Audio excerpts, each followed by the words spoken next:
Alright, so first real part, this is going to be the jig for the knife handles.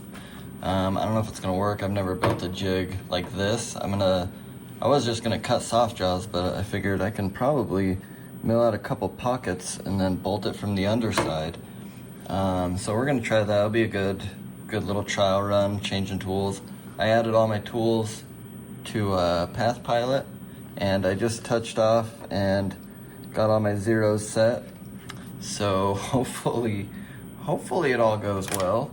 I measured the tools, double checked them, and then I also added them all into Fusion. I don't know if that really makes any sort of difference. But hopefully, I'm hoping that I can just go to the next program, just swap tools and not have to retouch off like I normally do.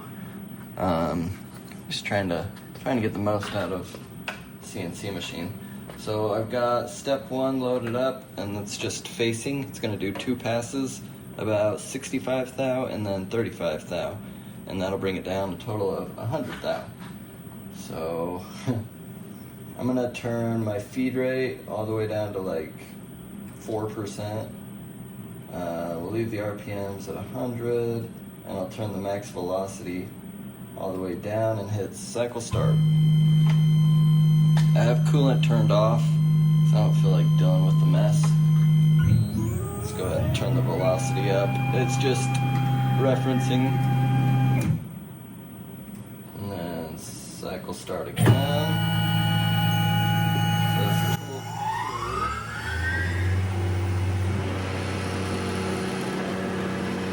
Wow, shaky. Oh, that's that. The Superfly's not a very balanced tool, so I wonder, I'm gonna turn the RPMs down. We'll do about, that's probably 3,000 RPMs. And we can turn our feed rate up. Holy cow. That's making a mess. That looks like more than 65,000.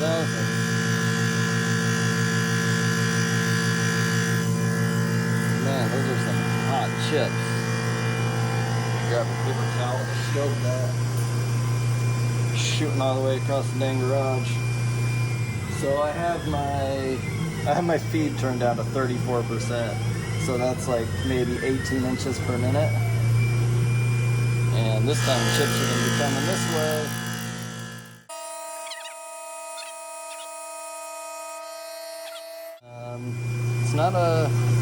It's a deep cut, but it's not, the chips aren't super thick, so it's a really nice finish, especially for no coolant. Look at that. Whoa. And you can see the cuts going this way and this way. So that means our tram is pretty good. Wow, that is so smooth. It looks like you can see the cuts, but you cannot feel those. Like my fingernail is just gliding across. That's the Tormach Superfly with their $20 piece inserts. Trust I'll probably never buy one ever. That's a little steep, but then again, maybe if it lasts long enough, maybe it's worth it, but you have to buy a whole pack of freaking 10. And yeah, I would never use them all. So I'm gonna just run the Z down and chop this last tiny little lip off, because apparently I didn't quite measure this as wide as it actually is. I think, yeah, I'm sure that's what it is. But yeah, I'll bring you back on the next step. All right, I removed that little lip, and I put the next tool in and hit the M6 G43, and I ran it down 100 thousandths, and we're just gonna see how close we are. So let's see. Yeah, there's 100 thousandths. So yeah, we're off by, I'm at 0.99 or 0.099. So my 2000 shim stock, that tells me my tool heights are off by about 1,000th. So that's fine. It'll be fine. So So let's see, file, we'll go to the next step. All right, we're gonna start the next one up. This is just a contour. Slow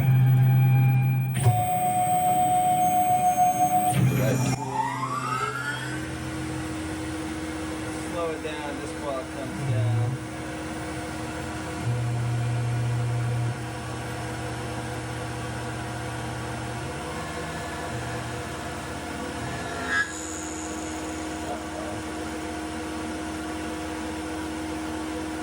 I should have enough room to where it's not going into the vise.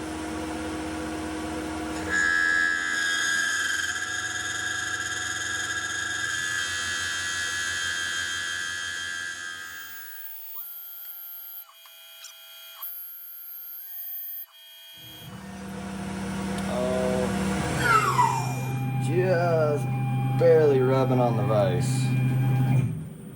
Yep, that was it. That was just the contour to make it a size so that I can touch off on the jig instead of the actual wonky shaped knife handles. Alright, I have a 4mm flat, and this is just going to contour or pocket out where the handles will sit inside of there. So I've got my tool changed, and program, we'll hit set and start. It's going to run all the way up.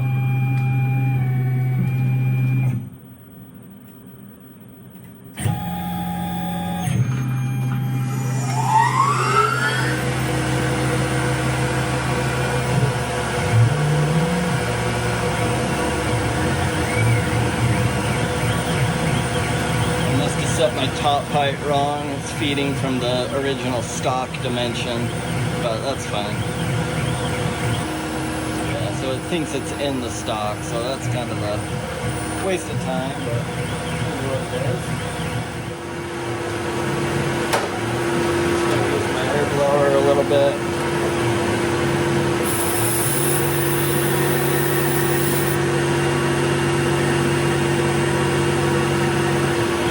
We're at about 18 inches per minute, I believe.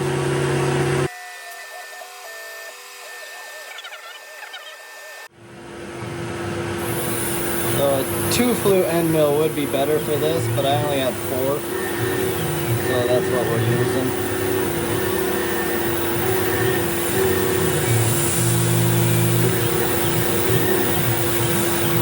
And I machined the locating pins just into the jig. I was going to drill it and just put in some dowel pins, but figured why not just machine the pins right in there.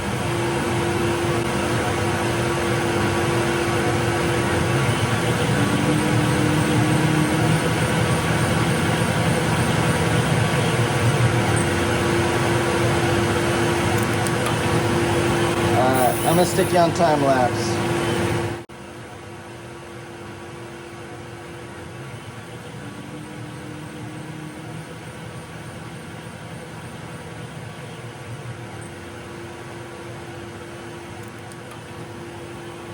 I'm gonna stick you on time lapse. Well, my freaking wife called while I was in the middle of trying to speed it up while I was plunging down and air cutting, and I slowed it back down from 200%, and it kept going fast, it seemed like. So we snapped an end mill off. Still stuck in there. Here's what they look like broken.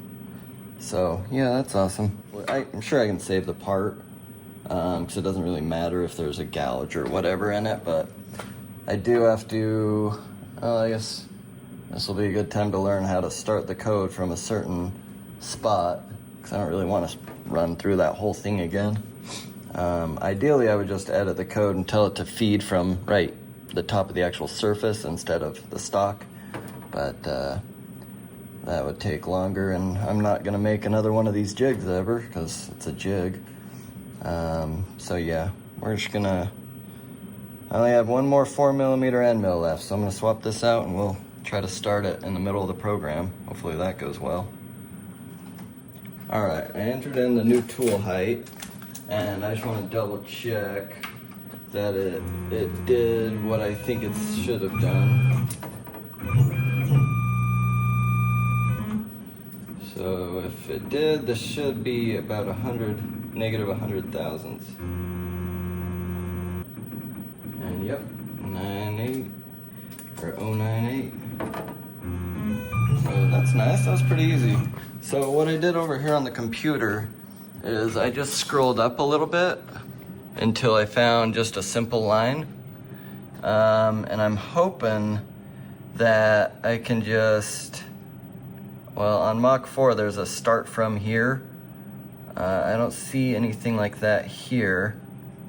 So I'm wondering if I can set start line, restore with Z, plunge lead.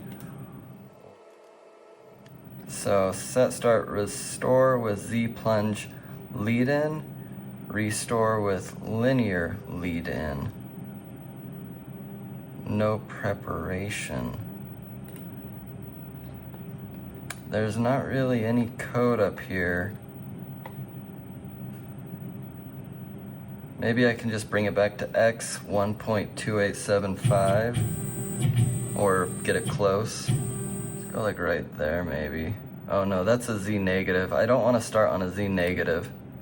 So the next place it's going to go is 1.2875. So X.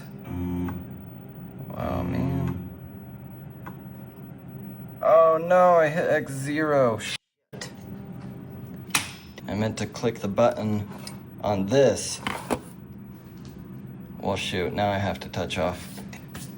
Alright, I'll bring it back. Alright, let's try that again. So I already touched off the X, and now we're gonna bring X. I'm thinking I'm gonna do the line right above it, 1.7334. So X negative 1.7. Oh no. Yeah, that should be fine. 1.7. So in Mach 4, it just says start here, and then it says move x-axis to this line, and move y-axis here, and move z-axis here. So you can do it in that order so you don't end up jamming it into the workpiece or something. So we'll see. I don't know if this does that also, but we're going to find out. 7334. And then we'll do y negative 0.8694. And I'm just going to leave z where it's at. And then set here with z, plunge lead in. I don't know what the difference is here. But let's turn our velocity, and I'll turn the feed all the way down, so see what it does. So it's on feed, and right now it's just plunging down. Bring it back over.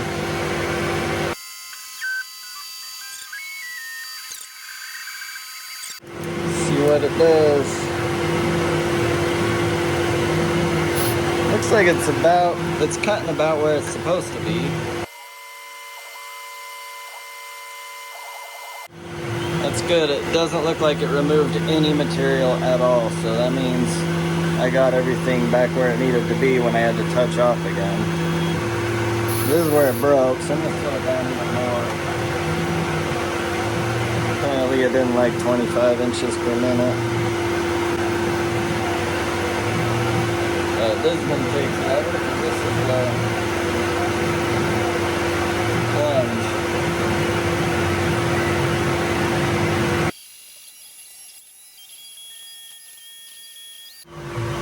Alright, I think we're in the clear. I'm gonna put you back on time lapse. I'm just gonna spot drill and then drill 4 holes, and that's it for this part.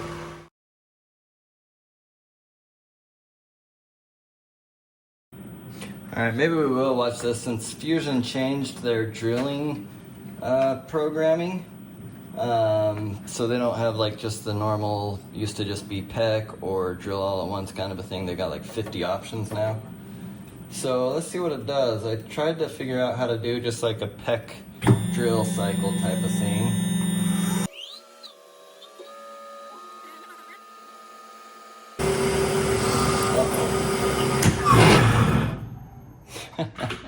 Make sure you type into PathPilot that you changed the tool. Well, I missed the vise, so we got that going for us. Let's see. I had to hit the E-stop. Oh man, I'm an idiot. I'm just kind of rushed because my wife's bugging me to go meet her. Shoot. I think I hit the stop right as the check was starting to dig in, so she might be okay, you know? So what tool is this? Yeah, she's not gonna let me. Dang it. So if I reference everything, I'm gonna lose all my spots too, aren't I? Barely started getting the tip of the check into the part. I was looking for the E-stop. It took me a minute. On my other mill, it's just right under the computer. This one I had to freaking reach all the way up there. All right, let's see. I'm guessing these holes are just to hold the knife handles down, so they don't have to be exactly perfect. I don't feel like touching off all the way around again. So let's maybe just see where we're at. Or no, it says we're minus 27, is that right? Yeah.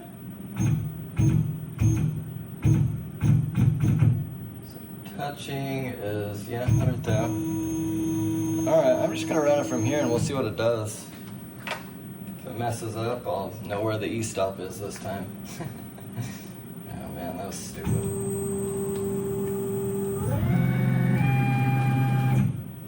Don't do this when you're rushed, I guess.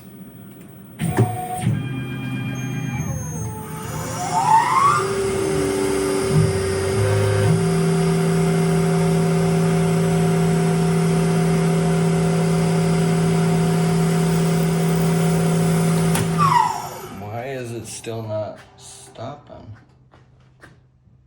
It kind of did some weird stuff when I was transferring the files from my laptop to the thumb drive, so I'm gonna try just retransferring it, see if that fixes it. Alright, let's see if this worked.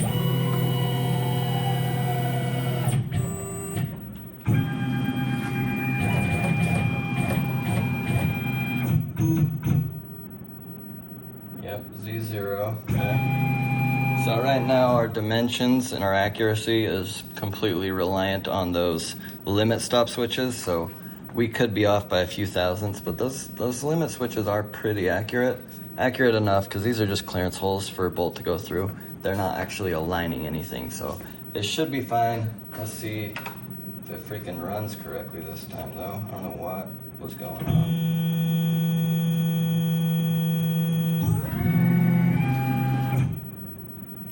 But also not an expert in machining, so it's always learning. Slow way down, and I'll hit stop on the computer if it doesn't work this time. Oh yeah, there it goes. So it was going, stopping, and then a full retract. So that works. That'll work. So it's a chip breaking cycle.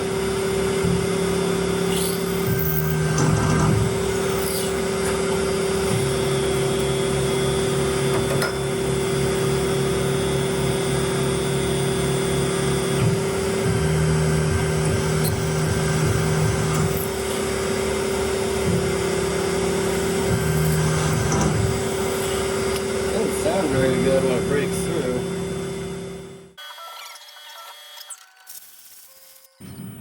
So here's how we're looking. This is where it started digging in. It just barely started digging in, so I'm not too worried about it. As the drill went in, I did watch it go right into the spot drills, so the holes should be pretty much where they need to be. Plus they're just clearance holes that bolts are going to go through and bolt into the underside of the handle, and then the handle will fit inside of this pocket, and then there's also these 4 pins, which I don't know if those are, hopefully they work. I sized them a couple thou under, so hopefully they fit in. And then the handle, all this up here is clearance, and same with all this over here. The actual handle is only going to be touching along this back edge, and then a little bit right in the middle on the front edge. So I'm hoping they just kind of fit okay without having to mess with too much. But other than that, I'm pretty happy with the finish. Like, the surface finish is freaking beautiful. I don't know what that's going on. There's like a hole in the aluminum there. But yeah, you know, I'm happy. We only lost one little end mill, and I'm no expert in machining or CNC machining, so, and especially Path Pilot, this is the first time I really ever used it, other than when I bored a couple holes in these vice jaws. So yeah, I think it went well, and we will keep progressing as we go. But yeah, thanks for watching. See you later.